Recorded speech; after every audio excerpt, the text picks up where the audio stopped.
$1 is $1, Harlan. Whatever your father believed, I can't give you 1 cent over 100 cents apiece for those coins in that coffee can. Leland Crews, the jeweler, said it in the fall of 1978, and he never lifted his head from the counter. Harlan Voss, 72 years old, had carried a small stack of silver dollars into that shop in Lewistown, Montana. The edges were worn smooth. Most of them had come down from his father, and the oldest was dated 1889. Crews pushed the coins aside with the tip of his finger. There were 2 other customers in the shop, and both of them heard it. "Let me give you some advice," Crews said, smiling this time. "Instead of keeping it in a tin can, put it in the bank. At least it'll earn interest. It's a sad thing to see a man your age still living in the Depression." Harlan gathered up the stack, put it in his pocket, and thanked him quietly. His father had taught him to answer even the man who humiliated him with courtesy. Crews never set that stack on his scale. What he couldn't see from behind the glass, the man walking out the door had known for years, and it became the most expensive oversight of the jeweler's career. Harlan Voss had a reason for coming into town that morning. One of his breeding cows had taken sick, and the veterinarian wanted $48 by Tuesday, and the county property tax was coming due. The dry land farm he worked 12 miles north of Lewistown gave him wheat in the good years, and nothing but debt in the bad ones. His wife Ada had died 4 years earlier, and since that day the only voice in the house had been the radio. The town knew him as the old man who came to church every Sunday, ate his meals alone, and was thrifty enough to hold his trousers up with a piece of rope. Some called him a miser. Some called him a little touched. Nobody knew what was inside the coffee can he kept in the cupboard under the stairs. And Harlan had never told anyone. He had thought about selling a few of his silver dollars to cover the vet's bill, but not at 100 cents apiece. So why does a man keep his money in a tin can? The answer lay with Harlan's father. Wendell Voss had settled that ground in 1913 and spent 12 years bent over it, planting wheat. In the early 1920s, like half of Montana, he trusted the bank in town, put every cent he had saved into it, and wrote it down in his ledger. But then, the banks began to fall. Montana went through one of the worst runs of bank failures in the country in those years. One morning, the doors didn't open, and money people had saved across a lifetime evaporated as fast as a single signature. When Wendell picked up his ledger, the only thing left in it was ink. The lesson he gave his son that day was a single sentence, and Harlan never forgot it as long as he lived. "Paper is a promise, son. Silver is silver." From that day on, every silver dollar Wendell earned went into a jar, not into a bank. Wendell's distrust of paper only deepened over the years. In 1934, the government took hold of silver. Holding more than a certain amount was forbidden, and people had to surrender their silver to the government at a fixed price. Then came 1965, and that was the year Harlan finally understood what his father had meant. The law passed that year took the silver out of the dime and the quarter entirely and cut the half-dollar to 40%. Coins struck after 1965 were copper and nickel. Harlan understood immediately what that meant. Every coin dated 1964 or earlier was 90% silver, and those coins now carried more than their face value, the metal inside them. After that evening, he never looked at pocket change the same way again. So Harlan would stack the coin rolls he got from the bank in front of him and open them one at a time. He would turn each coin with his thumb and look at the date: 1964, 1961, 1958, one side; 1968, 1971, the other side. Now and then he would drop a coin lightly on the table and listen. That thin, long ring was the sound of silver, and Harlan had known that sound for 40 years. A clad coin landed dull. Silver rang. The midnight news murmured on the radio, and the can filled a little at a time. Nobody knew what he was doing. This wasn't a miser's greed. It was a quiet promise a man had made to his father. But Harlan didn't only collect. He watched. The way a cattleman follows the price of feeders, he followed the price of silver. Every morning he opened the market page of the newspaper. At noon, he listened to the market report on the radio, and when he came into town, he glanced at the meltboard Crews hung in his own window. He had watched silver sit quietly at $4, $5, $6 for years, which meant he knew that even in 1978, the melt value of every one of those worn dollars ran $4 to $5, and that Crews's offer of 100 cents apiece was robbery dressed up as a favor. Leland Crews was not a fool. He had stood behind that counter for 30 years. He knew metal, and the town knew him as an honest man.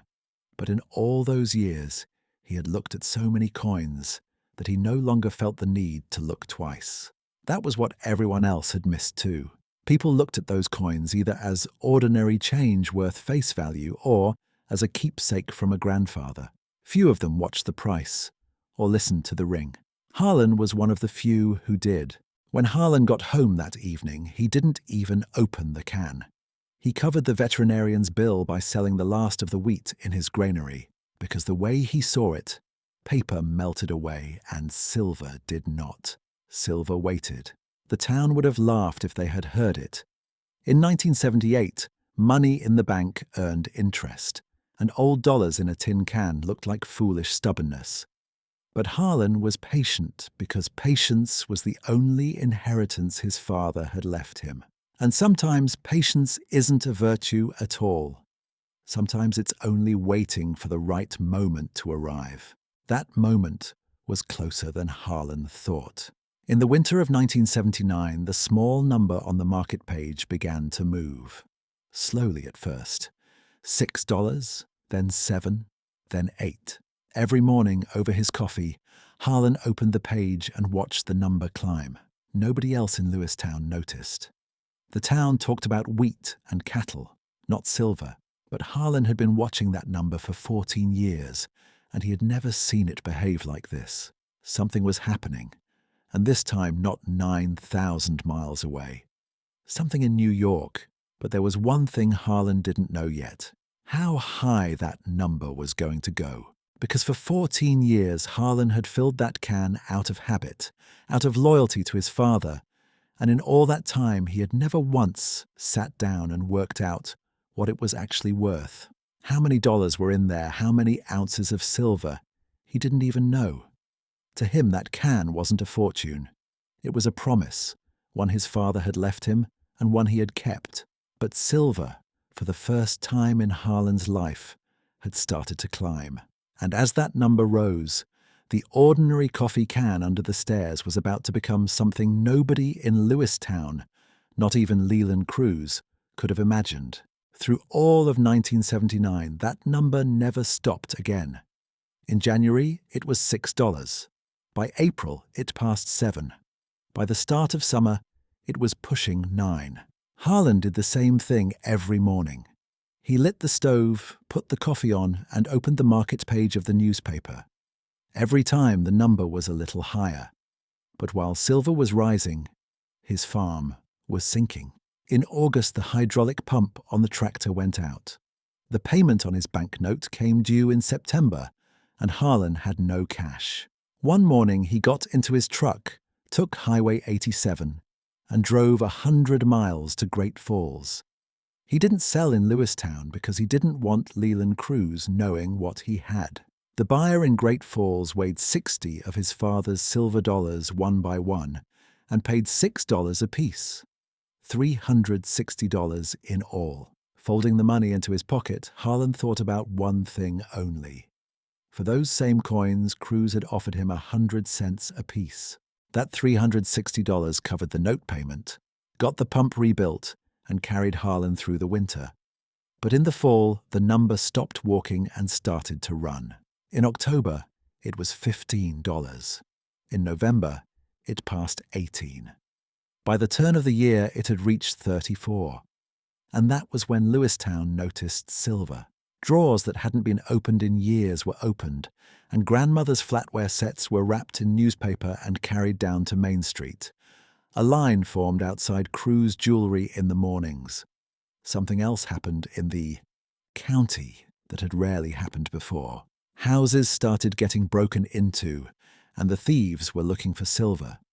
Harlan heard it on the radio one evening, and that night, he emptied the cupboard under the stairs and carried the can and 2 canvas bags out to the barn under the feed box, in among the sacks. The men who had laughed at his thrift 2 years earlier were now pouring their own change onto their kitchen tables and checking the dates. Harlan didn't say a word to anyone that winter, but he had started doing the arithmetic in his head. Every silver dollar he had sold for $6 in August was worth over 20 by December. If he had kept all 60 of them, they would have been worth more than $1,000. There were nights when he thought about it. Like any man, it stung. Then he reminded himself of his father's sentence and set the feeling on the shelf. The real question was no longer what he had lost. It was when to stop. Because everyone in town was saying the same thing. Silver was going higher. It would hit 50. It would hit 100. One man stood on Main Street talking loudly, explaining that silver would never be cheap again. Harlan listened to him, nodded, and said nothing. But he asked himself how many years that man had been watching the market. On the morning of January 7th, 1980, he turned on the radio and heard the news. The exchange in New York had changed its rules in the middle of the game, and limits were being put on the large buyers. Harlan set his coffee down on the table and looked out the window at the snow-covered yard. He had sold cattle for 40 years, and he had learned 2 things at the sale barn.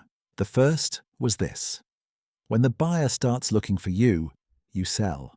The second was that if they're changing the rules in the middle of the sale is over. Silver had sat around $5 for 14 years.